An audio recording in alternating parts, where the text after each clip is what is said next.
सकाळीच एक धक्कादायक बातमी समोर आली आहे। मराठवाड्यात भूकंपाचे धक्के जाणवलेत।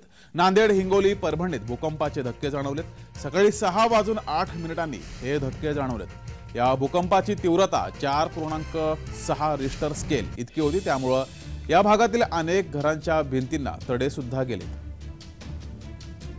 तर मराठवाड्यामध्ये हे भूकंपाचे धक्के जाणवले। 4.6 रिश्टर स्केल इतकी या भूकंपाची तीव्रता होती।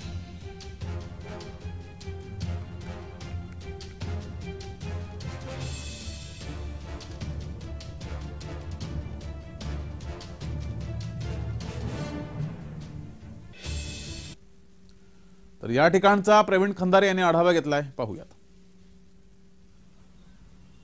आज नांदेड जिल्ह्यामध्ये भूकंपाचे धक्के पाहायला मिळालेले आहेत। सकाळी 6:08 पहिला भूकंप झालेला आहे, त्यानंतर 6:09 भूकंप झालेला आहे आणि यामुळे मात्र नांदेडकरांमध्ये तारांबळ झाली होती।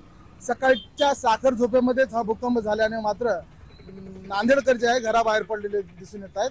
त्याच पद्धतीने आपल्यासोबत काही नागरिक आहेत, त्यांच्याकडून आपण जाणून घेणार आहोत एकूण काय कसं झालं सर।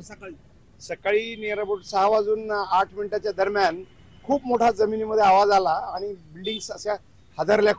आम्ही खूप घाबरून घराच्या बाहेर आलो आणि तितक्यात नातेवाईकाचे सगळ्यांचे फोन होते, ते कुठं कुठं काय झालं काय नाही कुठे काय।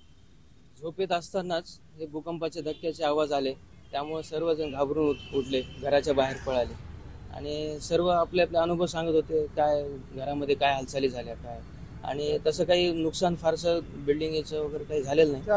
3 मार्चला सुद्धा भूकंप झाला होता आणि त्यामुळे जे नागरिक आहेत ते घाबरलेले होते, पण जिल्हा प्रशासनाकडून सतर्क राहण्याचा इशारा सुद्धा दिलेला आहे। घाबरू नका, मात्र सतर्क राहण्याचा इशारा सुद्धा जिल्हा प्रशासनाकडून देण्यात आलेला आहे। कॅमेरामन गिरीशसह प्रवीण खंदारे, जय महाराष्ट्र, नांदेड।